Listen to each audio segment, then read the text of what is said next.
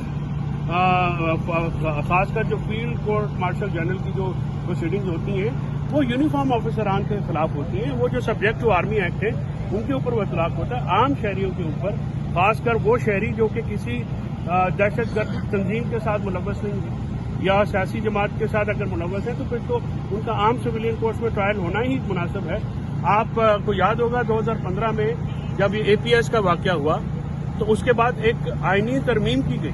آئینی ترمیم کر کے سویلینس کا ملٹری کورٹ ٹرائل کی پرمیشن دی گئی. اس بار تو قانون کو ملحوظ ہی نہیں رکھا گیا. اس بار تو بس جنرلی جو ہے ایک بات کر کے یہ ایک میسج دے دیا گیا ہے کہ ہم ہی قانون ہے. تو ایسا معاملہ جو ہے وہ نہیں ہوتا. ملک جمہوریت اور قانون کی حکمرانی سے آگے بڑھتے ہیں. میں ہمیشہ عرض کرتا ہوں, آج پھر آپ کے توسط سے عرض کروں گا کہ غصہ حکمت عملی نہیں ہوتا ملکوں کو چلانے کا. غصے سے اعتراض اداروں کو, شخصیات کو, سیاسی پارٹیوں کو بھی کرنا پڑے گا. غصہ حکمت عملی نہیں ہے. ابھی یہ اٹس اے ہائی ٹائم کہ عمران خان صاحب کو باہر لا کے ملک کی سیاست میں جو ان کا کردار ہے وہ ادا کرنے کا ایک بھرپور موقع دیا جائے.